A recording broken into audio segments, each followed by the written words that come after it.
Buenos días, hoy vamos a hablar de la dimensión BC.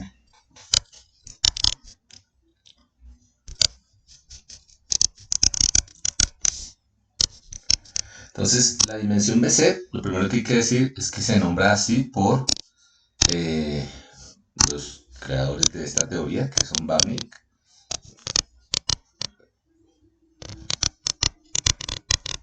y Cherbonenkis.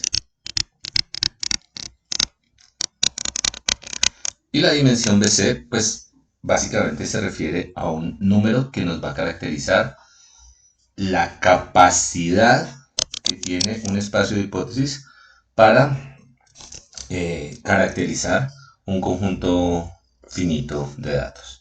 Entonces, de entrada, podemos decir que la dimensión BC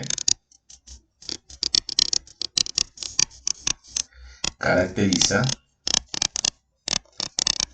la, y pongámoslo entre comillas, capacidad, ya vamos a hablar después qué es eso, que un espacio de hipótesis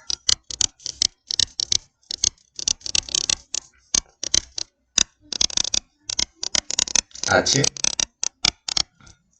tiene, vamos a hacer H en otro color, que un espacio de hipótesis H tiene para caracterizar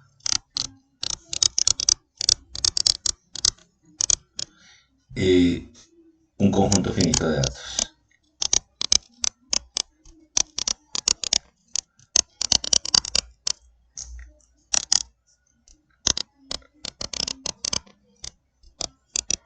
Entonces,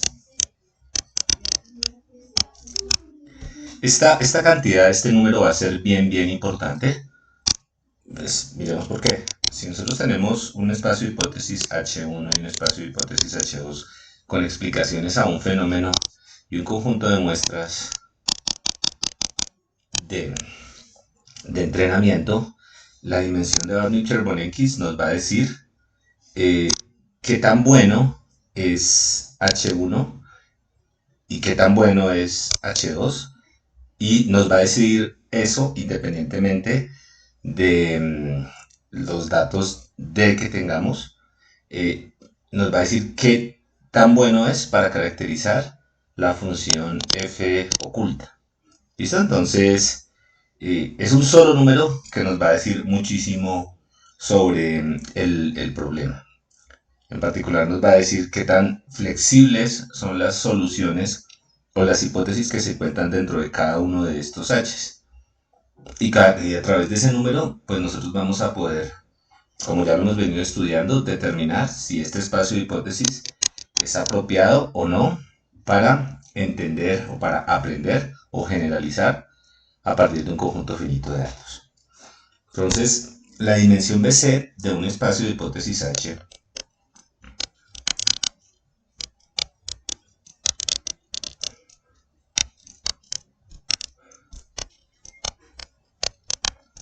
de un espacio de hipótesis H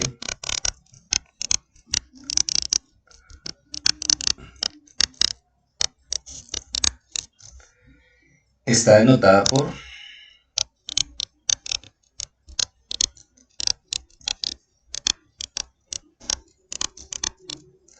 dimensión, vamos a escribirlo para acá para el negrito, BC, pequeña, BC de ese espacio de hipótesis. Entonces, si nos dan un espacio de hipótesis H1, podemos calcular la dimensión BC. Si nos dan otro, podemos calcular la dimensión BC. Nos dan los rayos positivos, podemos calcular su dimensión BC. Nos dan las redes neuronales, podemos calcular su dimensión BC. ¿Listo? Entonces, intuitivamente va a ser la máxima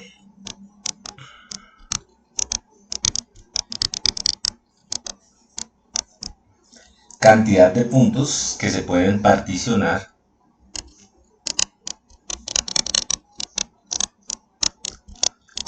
de puntos que se pueden particionar, ahorita recordamos que es particionar o shatter,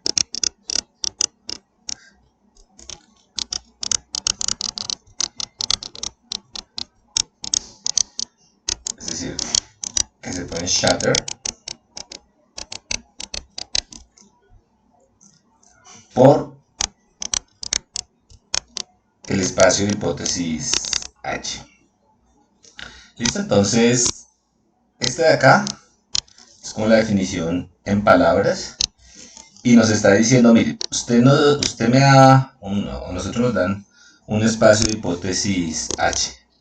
Entonces, ese espacio de hipótesis H máximo va a poder encontrar todas las particiones de un conjunto de puntos. El tamaño de ese conjunto de puntos va a corresponder a la dimensión BC. Entonces, si yo puedo particionar muchos puntos, recuerden que particionar es esa idea de que yo puedo construir todas las posibles asignaciones de etiquetas para un conjunto de 100 puntos a lo más. Entonces esa va a ser la dimensión BC. ¿Listo? Entonces ese es un solo número, realmente no es un número difícil de entender, pero ese número en principio se debería poder encontrar si existe para distintos espacios de hipótesis. Entonces, escrito en términos un poco más cuantitativos, que podemos decir que es el valor más grande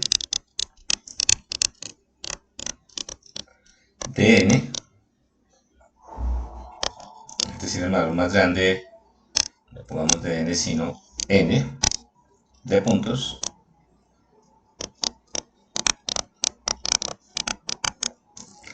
para los cuales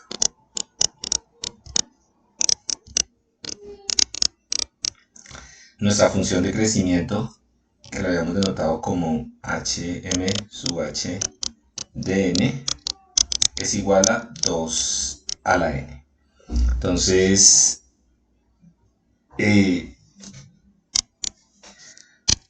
recuerden que la función de crecimiento nos decía cuántas posibles particiones podíamos encontrar para n puntos. Entonces recordemos la idea de partición. La idea de partición es que nos dan un conjunto de puntos. Nos dan un conjunto de puntos. Y nos dan un espacio de hipótesis con unas funciones. Y lo que uno se pregunta es si ese conjunto de puntos se puede colorear, por ejemplo, de esta forma, de esta forma, de esta forma, de esta forma, de esta forma,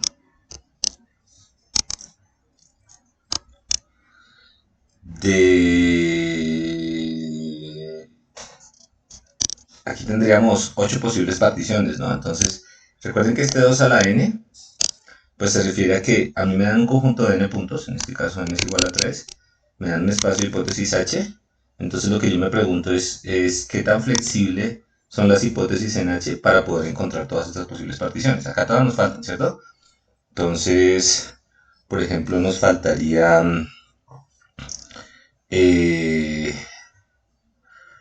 rojo, no lo hice sistemáticamente, aquí llevamos 1, 2, 3, 4, 5, nos faltaría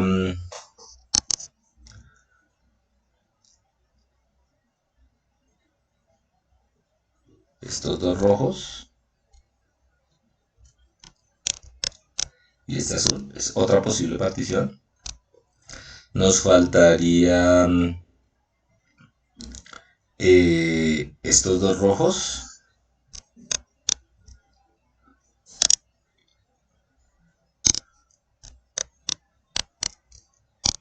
y este azul. Entonces tendríamos 1, 2, 3, 4, 5, 6, 7 y nos falta otra posible partición. Recuerdo, de nuevo, el 2 a la n se refiere a que podemos obtener todas las posibles particiones, todas las posibles dicotomías de esos datos. Entonces, ¿cuál nos falta?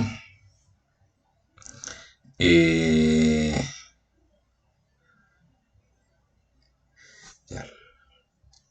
Estos dos rojos y este azul. Listo. Entonces, si para este espacio de hipótesis el número más grande de puntos en los cuales podemos obtener con este espacio de hipótesis las 2 a la 3 posibles particiones, si este 3 es el número más grande de puntos para el cual podemos obtener estas 8 posibles particiones, 1, 2, 3, 4, 5, 6, 7, 8, entonces yo digo que la dimensión BC de este problema es 3. ¿Qué pasa si cojo un punto que esté, si cojo 4 puntos? Si cojo 4 puntos y ya no puedo encontrar, si cojo 4 puntos, n igual a 4, y ya no puedo encontrar las 2 a la 4 posibles particiones, si alguna de esas no se puede construir utilizando las hipótesis dentro del espacio de hipótesis, entonces eso es un breakpoint. Entonces, si yo voy por encima de n, por ejemplo, n más 1 puntos, si n es la dimensión BC, n más 1 puntos sería un breakpoint. ¿Listo? Entonces, un punto de ruptura. Este también ya lo habíamos definido. Entonces, una idea para poder encontrar la dimensión BC puede ser estudiar dónde encontramos el punto de ruptura más pequeño. Para que encontramos el punto de ruptura más pequeño y nos paramos un numerito de abajo y decimos que esa es la dimensión BC. Todos los puntos, todos los n puntos que estén por encima de la dimensión BC van a ser breakpoints. ¿Listo? Entonces escribamos eso. Todos los n más 1 puntos por encima, no, si no lo escribimos así más claro. Aquí escribamos dimensión BC. Vamos a escribir dimensión BC y pues en general como nos vamos a estar refiriendo a un espacio de hipótesis particular, entonces vamos a decir, en vez de escribir dimensión BC del espacio de hipótesis H, vamos a escribir dimensión BC y vamos a entender que se refiere al espacio de hipótesis. Entonces todos los puntos que estén por encima de la dimensión BC son breakpoints. ¿Por qué? Porque pues lo acabamos de decir, ¿no? Acabamos de decir que la dimensión BC es el valor más grande, donde se tiene esto de acá. ¿Qué es un breakpoint? Un breakpoint son puntos donde esto no se tiene. Entonces todos los puntos que estén por encima son breakpoints. Una primera observación. Y una segunda observación es que todos los puntos, aquí no es doc, sino dimensión, lo bonito, BS. Todos los puntos que estén por debajo de la dimensión BC menor o igual, todos los K puntos que estén por debajo de la dimensión BC se pueden particionar.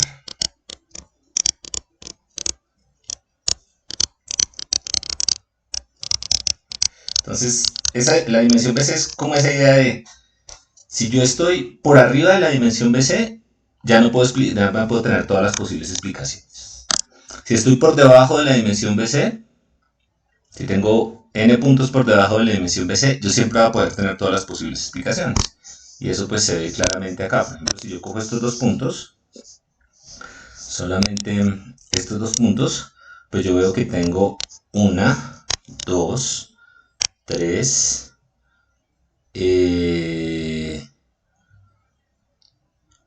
y 4 posibles explicaciones solo para esos dos puntos.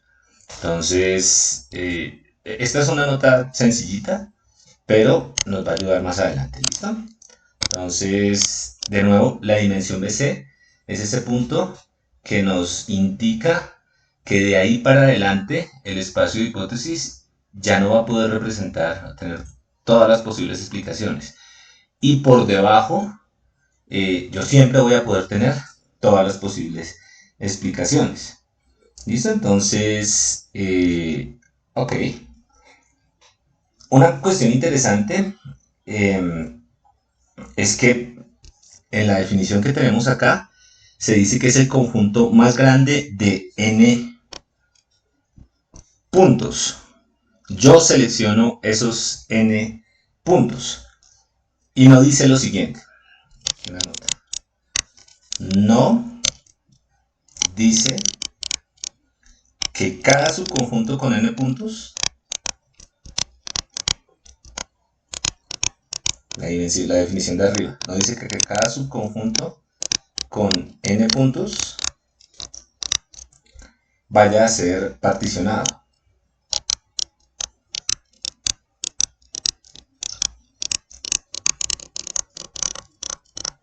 ¿Listo? Eso es lo que dice en esta definición.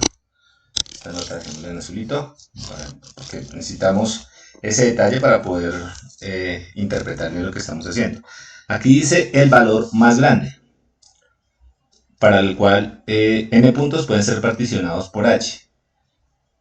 No dice el valor más grande para el cual todos los n puntos puedan ser particionados por h. Dice algún conjunto de n puntos pueda ser particionado. ¿Listo? Entonces, recuerden que cuando estábamos haciendo esto, nosotros escogíamos conjuntos muy particulares, por ejemplo, conjuntos alrededor del puntos alrededor del círculo. Eso realmente lo que estábamos haciendo por detrás era seleccionar un conjunto de puntos donde él pudiese o no pudiese construir todas las particiones, pero yo selecciono ese conjunto de puntos. Entonces, no dice esto, solo dice que al menos uno no puede ser, puede ser shatter. Solo dice que al menos uno no puede ser particionado. ¿Ya? Si estoy por encima. Entonces, al menos un conjunto de puntos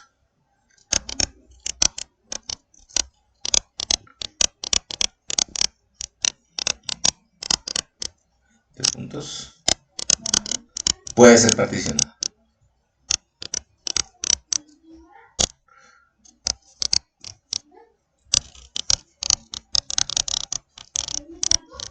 Entonces, esto tiene una implicación que es bastante interesante, y es que la dimensión BC, como lo estábamos diciendo atrás, nos habla sobre qué tan poderoso es un espacio de particiones para aprender, para generalizar. Entonces, el análisis que hacemos acá es un análisis que se basa como en el peor de los casos. Entonces, hay unos casos donde yo encuentro la dimensión BC, de ahí para arriba, yo ya no tengo más flexibilidad para explicar. Flexibilidad, ya tenemos una medida cuantitativa, flexibilidad, entiéndase que puedo hacer este tipo de cosas. Si estoy por encima de la dimensión BC, yo ya no tengo tanta flexibilidad, pero puede que sea un caso muy, muy extraño y que en realidad la flexibilidad de ese conjunto de datos esté en la práctica, cuando observamos los datos, un poquito por debajo. ¿Listo? Entonces, más grande la dimensión BC, es más difícil aprender. ¿Listo? Eso lo vamos a ver más adelante. Entonces, respecto a la observación 2, eso lo podemos escribir como, por ejemplo, si n, esto es simplemente una cuantificación de la observación 2. Si n es menor o igual que la dimensión BC de h, entonces h puede romper esos n puntos. H puede romper n puntos. Si por ejemplo la dimensión BC es 15, entonces si yo puedo romper 15 puntos, porque la dimensión BC es 5 y esos 15 puntos es lo máximo que puedo romper, pues necesariamente también voy a poder romper 12 o 7 o 6, que es lo mismo que estamos viendo acá. ¿Listo? Entonces cualquier subconjunto de los puntos también puede ser shatter.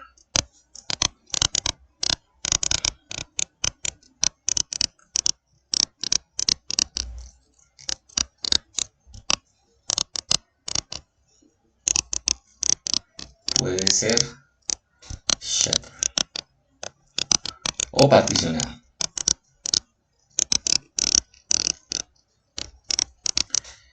Ok, entonces lo otro que dijimos es que si n, también en términos cuantitativos, si n es mayor que la dimensión BC del espacio de hipótesis, entonces n es un breakpoint.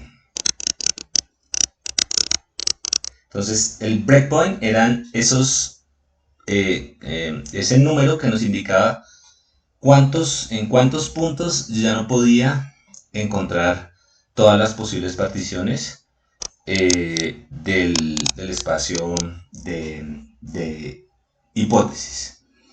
¿Listo? Entonces, lo que puedo decir acá entonces es que si estoy por debajo de la dimensión BC, por este lado, shatter, puedo particionar.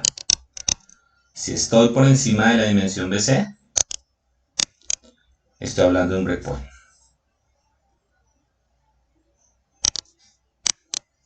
Otro color es un breakpoint. Entonces, por acá nos queda la dimensión BC.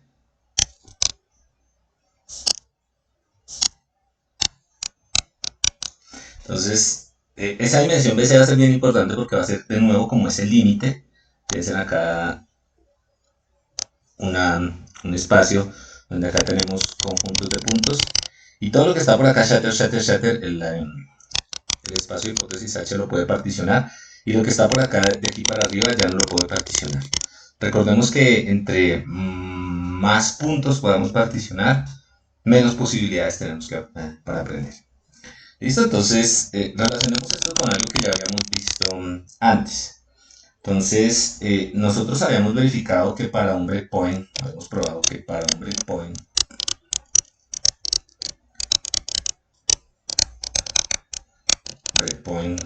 K, la función de crecimiento siempre estaba acotada por esta cantidad combinatoria.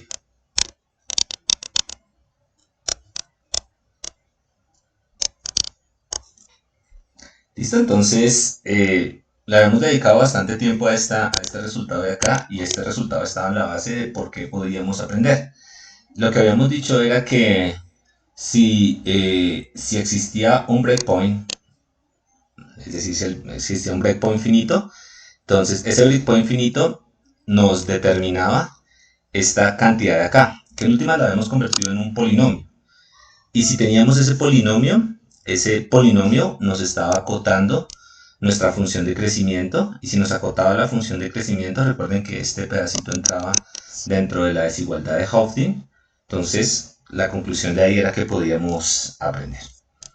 ¿Listo? Entonces nótese que en la definición que nosotros acabamos de hacer de la dimensión BC, todo lo que esté por encima de la dimensión BC es breakpoint.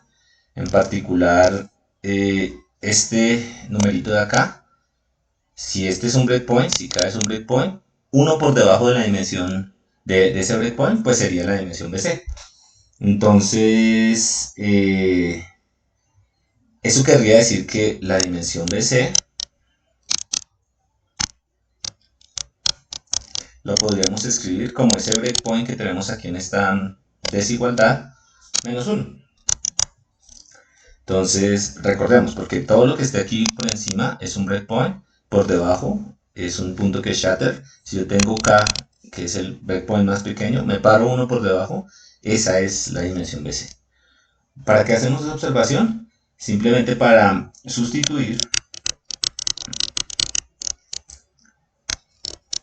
sustituyendo en la desigualdad de arriba, yo puedo decir que la función de crecimiento está acotada por una cantidad que ahora depende de la dimensión BC de los datos. Entonces,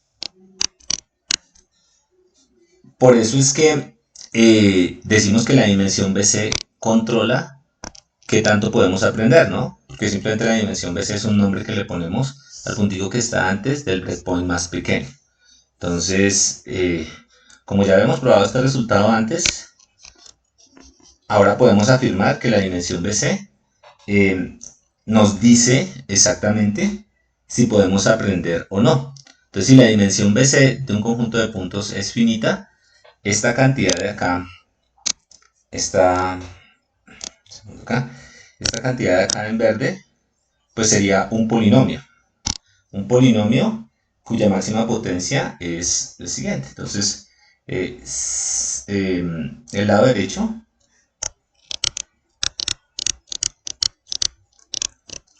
es un polinomio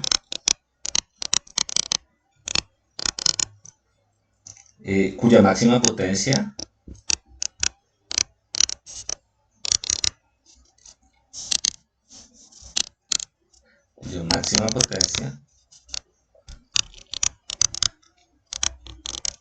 es n de d de bc.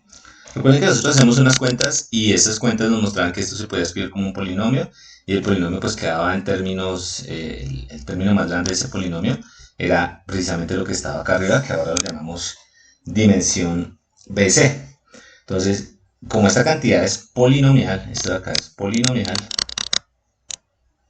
en BC, o cuya máxima potencia es n a la de en BC, digamos un polinomio de grado dbc, si la dimensión BC existe, esta función de crecimiento está acotada y podemos aprender. Entonces, también podemos decir, según eso, que la dimensión BC no es más que el orden del polinomio que acota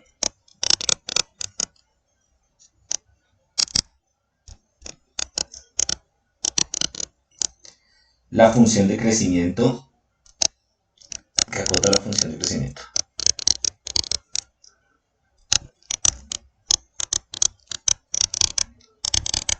Entonces, eso ya nos hace pensar en que esta definición pues es más simple que hablar de breakpoint y estas cosas. Simplemente nos está diciendo, efectivamente, si usted encuentra que la dimensión BC es finita, usted tiene un polinomio que acota la función de crecimiento, entonces usted puede aprender. Veamos algunos ejemplos para recordar y aterrizar la idea de la dimensión BC. Entonces, por ejemplo, habíamos hablado de un espacio de hipótesis antes que eran los rayos positivos.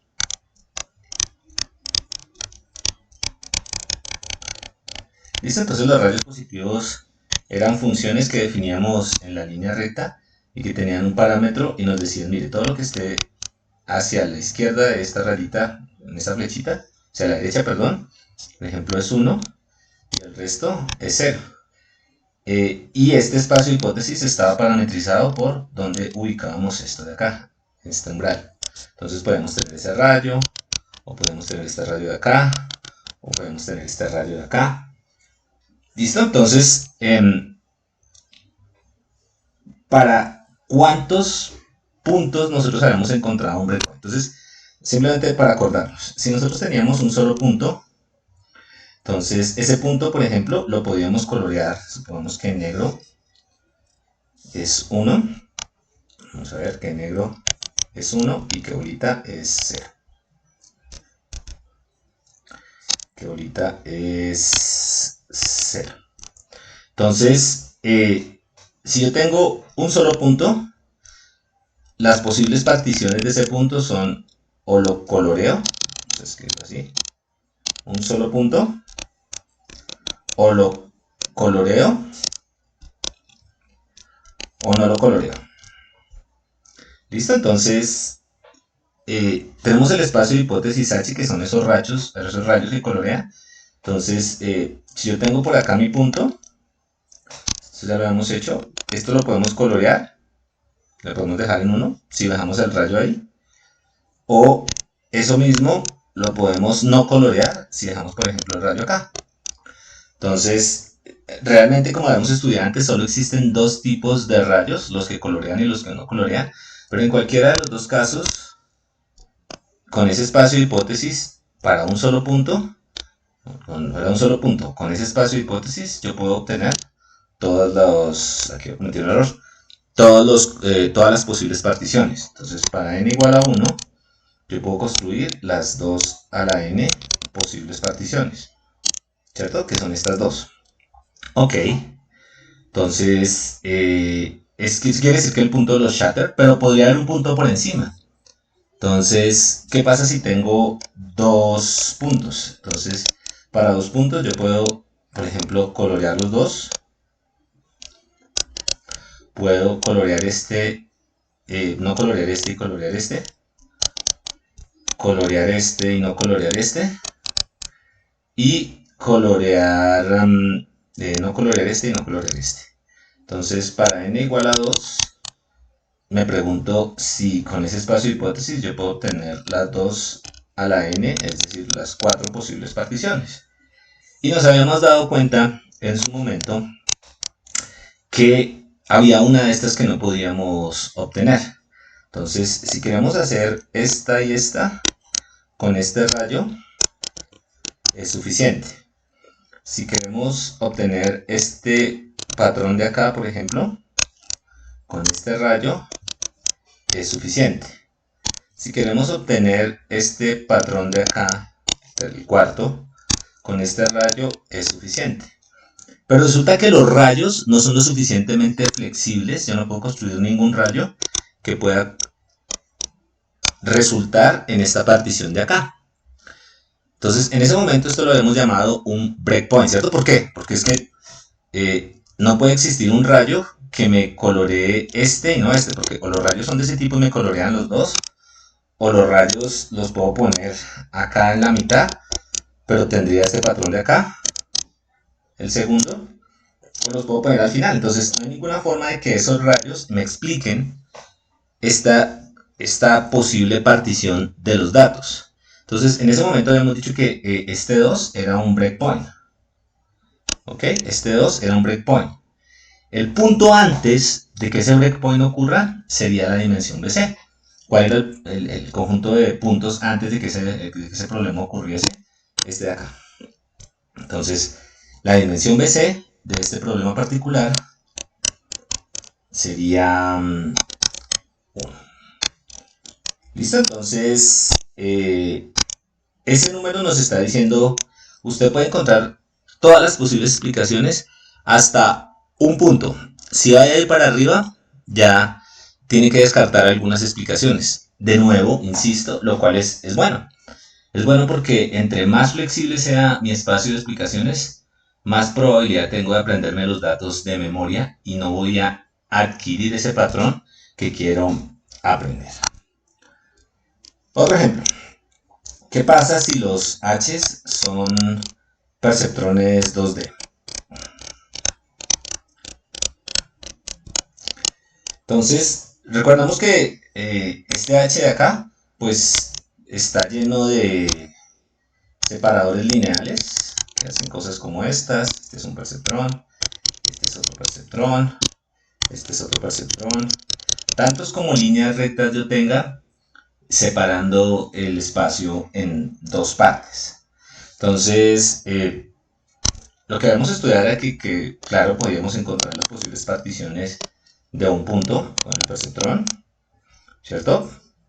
De dos puntos con el perceptrón.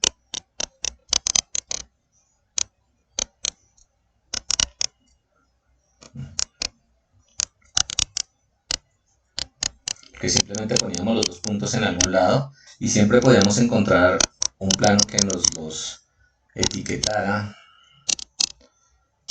de esta manera o de esta manera o de esta otra manera o de esta manera. ¿Listo? Igual con 3. Entonces si teníamos 3 puntos, los planos que podíamos armar, por ejemplo, esta nos podía decir estos dos se marcan y este no. Y así podíamos armarlo. Pero había un problema cuando teníamos exactamente con 3 se puede. Vamos a hacer las posibles particiones, pero Creo que todos sabemos que se puede. El problema era con 4, porque con 4 yo puedo encontrar, y aquí atentos con lo que hicimos en ese momento, encontrar al menos una configuración donde esto no se puede tener, donde el espacio de hipótesis no es lo suficientemente flexible. Entonces, ¿qué pasa si n es igual a 4? Si n es igual a 4, existe, ¿quién la encuentra? Yo, una configuración de puntos tales que el perceptrón no es capaz de realizar esta partición particular. De hecho, no es solo esta, existe esta y existe esta otra de acá, ¿no? Pero con que exista una, ahí ocurre un breakpoint. Y si ocurre un breakpoint, esta explicación ya no la puedo construir. Este es el breakpoint más pequeño que yo puedo encontrar. Eso quiere decir que con un número antes, con n puntos, si n es igual a 4, con n igual a 3, yo puedo encontrar, sobre esos 3 puntos, yo puedo encontrar todas las posibles particiones. Eso quiere decir que la dimensión BC de los perceptrones 2D es igual a 3. ¿Por qué? Porque si me paro un número por encima de 3, por ejemplo acá, puedo encontrar una configuración donde yo no pueda determinar la partición. Si me paro por debajo de 3, 2 o 1, yo siempre voy a poder encontrar todas las posibles particiones de los datos. Quiero que noten lo siguiente: el hecho de que yo diga encuentro una donde la cosa ya no funciona no quiere decir que yo no pueda particionar 4 datos. Por ejemplo, yo podría tener estos 4 datos de esta manera, estos 4 datos de esta manera, y sobre esos 4 datos de esa forma yo sí puedo encontrar todas las posibles particiones con los perceptrones. ¿Listo? El problema es que existe una configuración donde no la puedo encontrar. Entonces, este podría ser un caso que podría ser muy usual en los datos de entrada, o podría ser muy escaso, muy difícil de encontrar en los datos de entrada. Sin embargo, el análisis que nosotros hacemos acá es un análisis del caso extremo, donde nos podrían presentar un conjunto de datos donde de ahí para adelante no es suficiente con el espacio de hipótesis para explicar esos datos. Lo cual, recalco de nuevo, es bueno. Vamos el mismo colorcito acá para que les vaya quedando cuando les suba las notas. Listo. Entonces, la dimensión BC de los perceptrones 2D sería 3.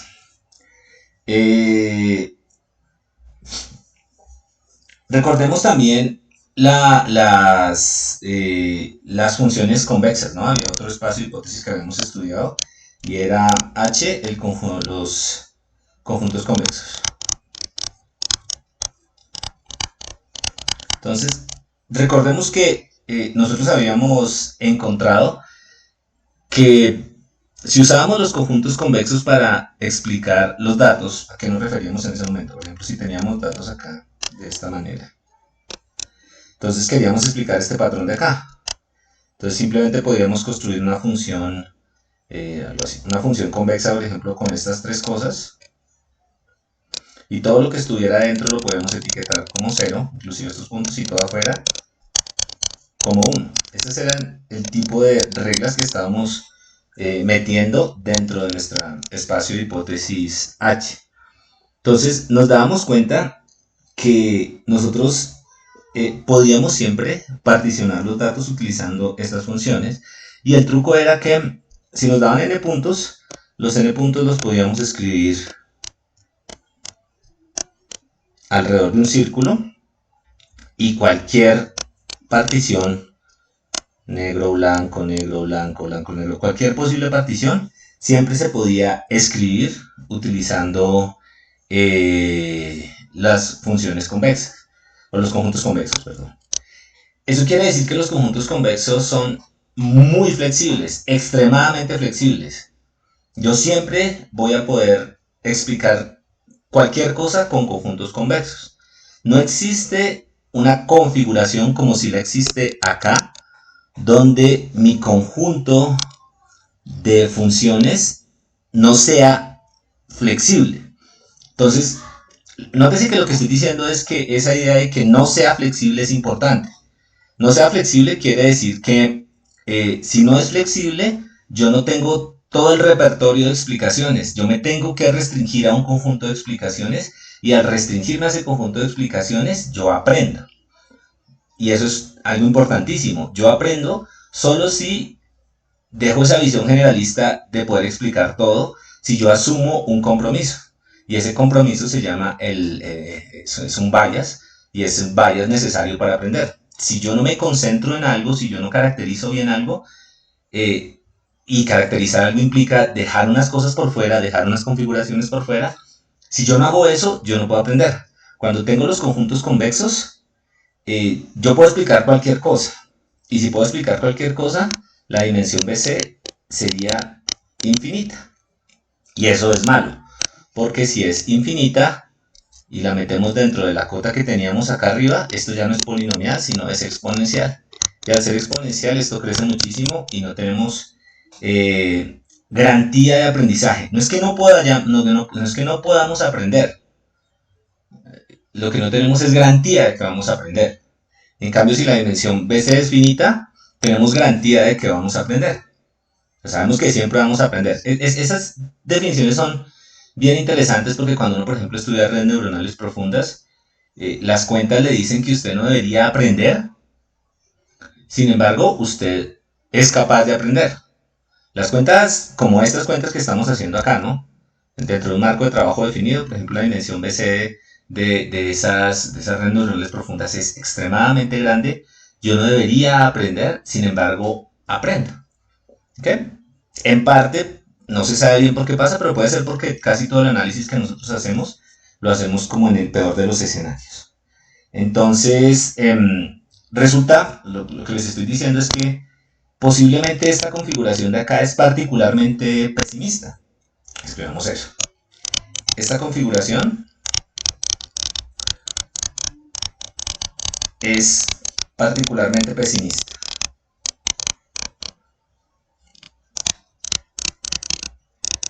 Eso es bien importante cuando pensemos en el caso de redes neuronales profundas, porque posiblemente, lo digo posiblemente porque esto no se sabe todavía, es un problema abierto, el análisis que hacemos de dimensión BC para las redes neuronales profundas no necesariamente sea, el análisis que hacemos es pesimista y no necesariamente esa va a ser una buena idea. ¿Por qué es pesimista? Porque encontrar puntos que estén sobre alrededor del círculo puede ser muy difícil. Entonces lo que dice este análisis es que efectivamente si yo pongo los puntos alrededor del círculo puedo encontrar todas las posibles explicaciones y eso hace que mi dimensión BC sea infinita. Pero eso no implica que cuando yo observe datos en la vida real los puntos van a venir de esta forma.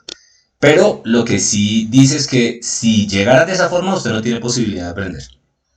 ¿Ok? Entonces, todo lo que estamos haciendo acá es para dar garantías de aprendizaje, no para decir cuándo usted puede o no puede aprender.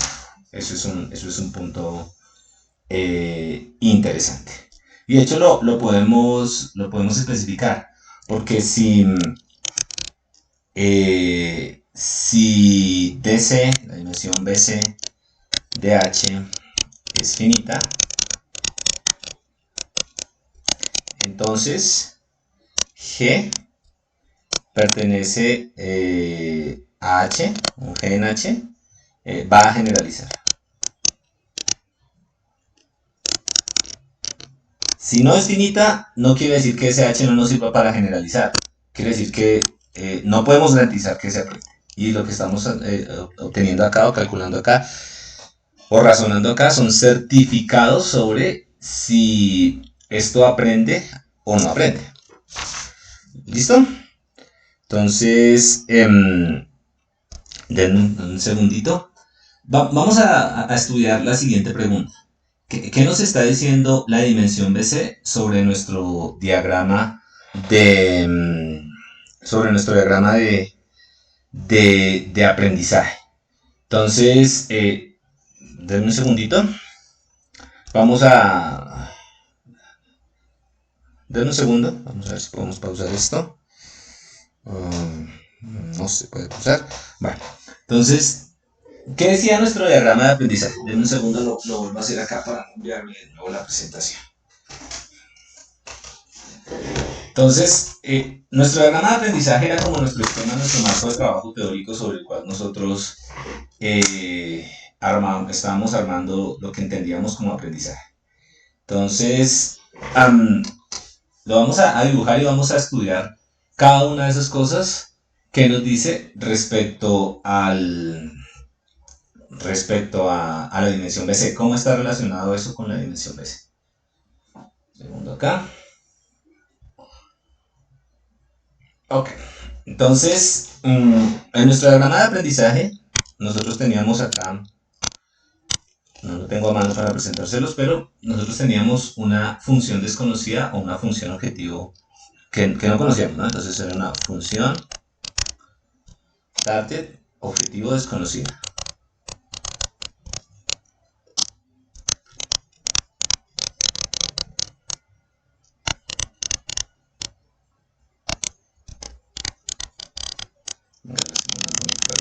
Que es grande.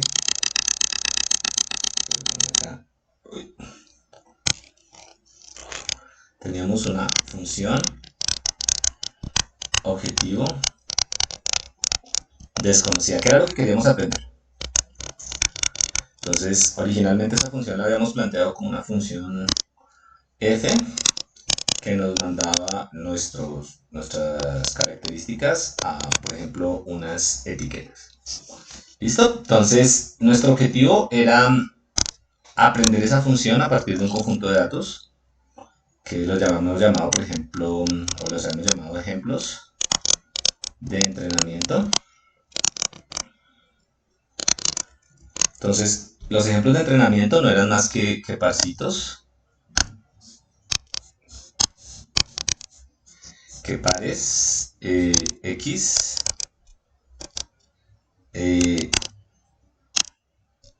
segundo acá xy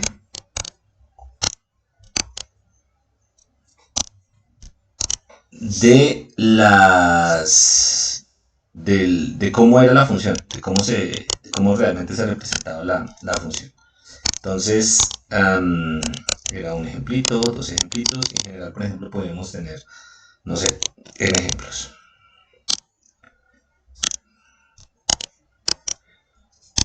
Entonces teníamos n ejemplos. Ok. Entonces, realmente lo que nos daban para aprender esto era esto de acá.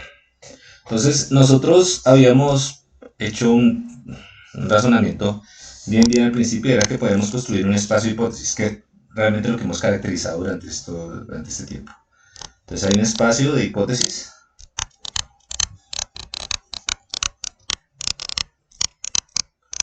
Y ese espacio de hipótesis lo hemos denotado por H. Y lo que hacíamos era, asumiendo que estos y de acá eran resultados de la evaluación de estos x en esta función de acá. Es decir, realmente lo que estábamos diciendo era, mire, si usted observa este x de acá, este es el y que va a tener. Entonces usted puede observar la función a través de la óptica de evaluaciones puntuales de la función en unos x. Entonces, si teníamos eso, este espacio de hipótesis nos daba posibles explicaciones para los x, para cómo los x se mapean a los y. Entonces nuestra tarea era escoger entre esta bolsa de funciones aquella que tuviese el menor error. Y esa tarea de escogencia la hacía un algoritmo de aprendizaje.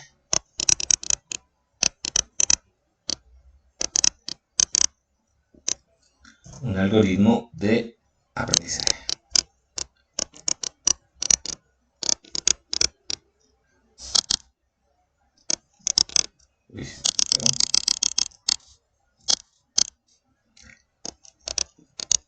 Aprendizaje.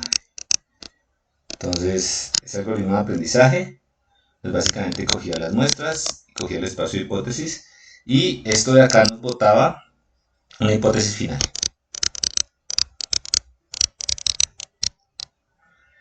Y esa hipótesis final, pues no era más que un G que de alguna manera se hacía próximo a F.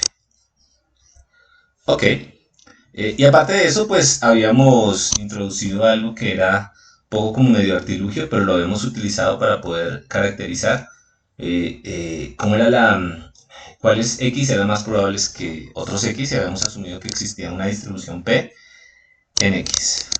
Entonces había una distribución de probabilidad que la habíamos usado para todo lo que tenía que ver con la desigualdad de Hopf. Hay una distribución de probabilidad. ¿Listo? Entonces, esto entraba acá, y ¿para qué nos servía? Pues para generar unas muestras. Entonces, estudiamos este diagrama respecto a la dimensión BC. Cuando yo digo estudiamos este diagrama, veamos qué realmente está relacionado con la dimensión BC.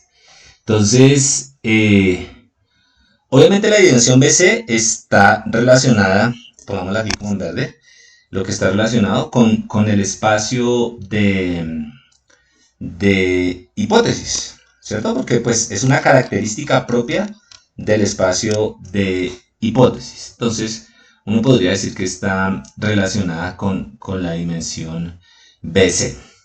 Entonces, la función objetivo está relacionada con la dimensión BC. La función objetivo aquí dice que es desconocida, y de hecho es desconocida. Entonces, en últimas, que la dimensión BC sea la una o la otra, que exista o no exista, sea finita o no sea finita, no tiene que ver nada con algo que es desconocido. Entonces, si es desconocido, pongamos en amarillito que no tiene que ver, que es independiente, ¿no? Que no está relacionado con esto de acá. ¿Listo? El algoritmo de entrenamiento es, digamos que eso, un algoritmo, un procedimiento para escoger elementos de la función objetivo, pero todo lo que construimos acá garantiza que vamos a aprender independientemente del algoritmo que tengamos. El algoritmo nos puede decir que aprendemos de manera más rápida o más despacio, pero si nosotros tenemos las garantías suficientes dentro del espacio de hipótesis, por ejemplo, que su dimensión BC sea finita, tal como lo dice acá, entonces impaganitablemente yo voy a poder aprender. Y pues yo tengo que asumir que el algoritmo de aprendizaje va a tener acceso y en algún momento va a sacar la función que me permite generalizar.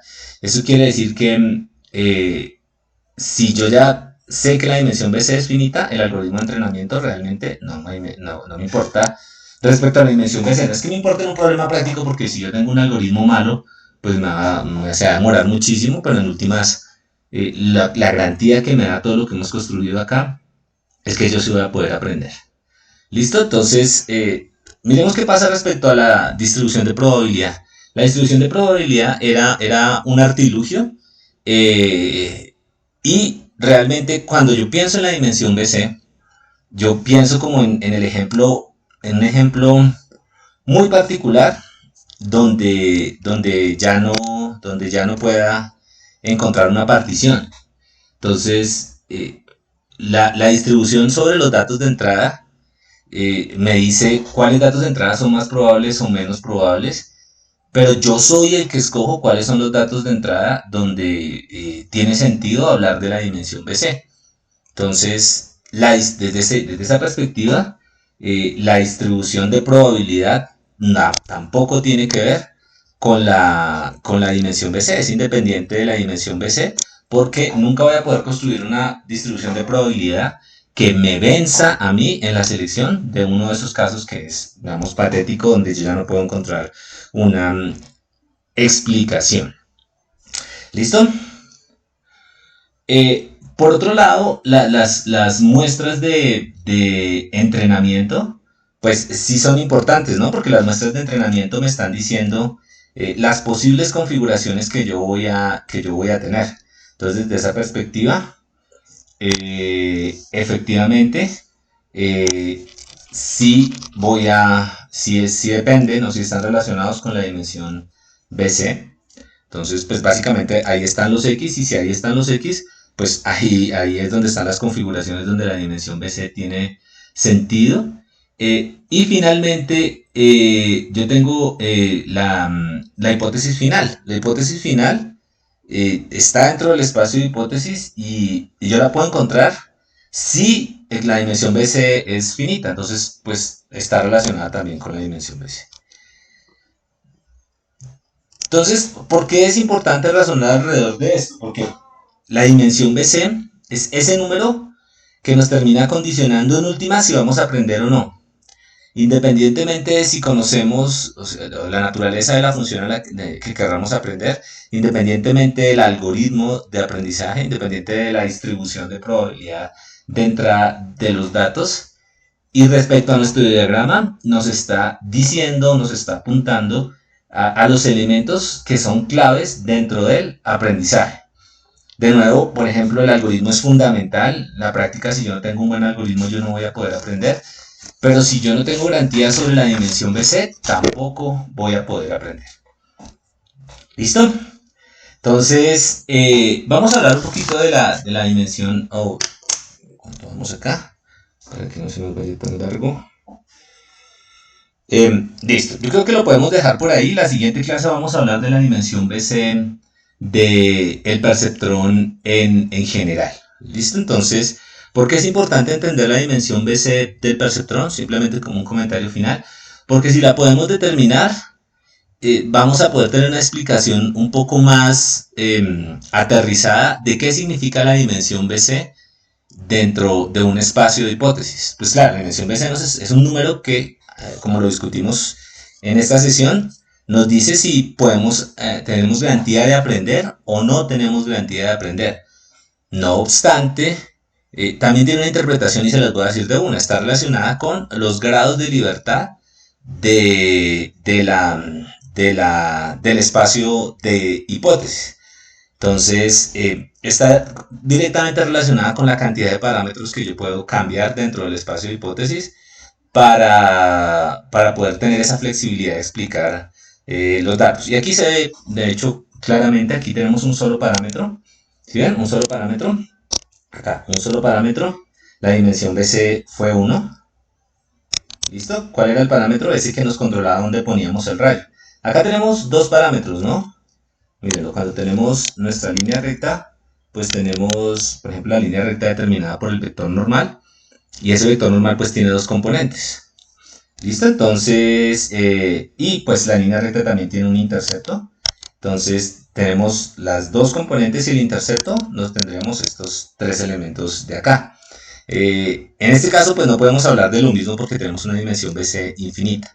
Pero lo que vamos a hacer en la siguiente sesión es generalizar esa idea a los perceptrones, ya no los perceptrones de este tipo que son 2D, sino perceptrones en general.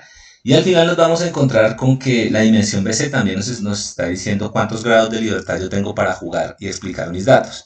Si yo tengo un número extremadamente grande de grados de libertad, como por ejemplo acá, yo no tengo garantía de aprender.